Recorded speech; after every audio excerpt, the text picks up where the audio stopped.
Nakalaban ko ang sikat na TikToker na si WannaFly.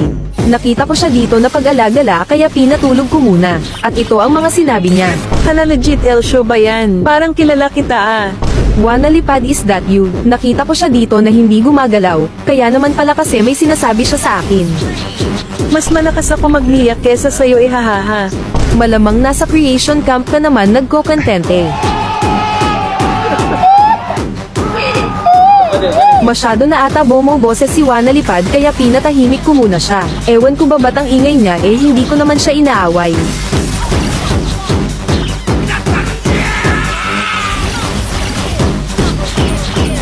Nagsama-sama pa talaga ang tatlong mosquito.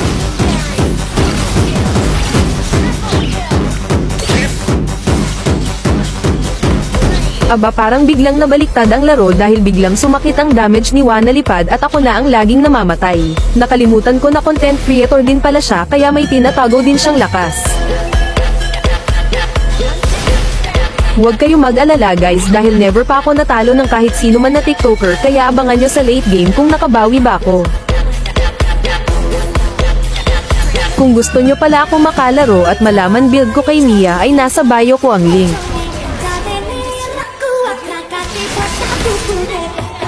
Hindi pwedeng magpaapi na lang ako kay Wanalipad kaya oras nang mag my turn.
Damn.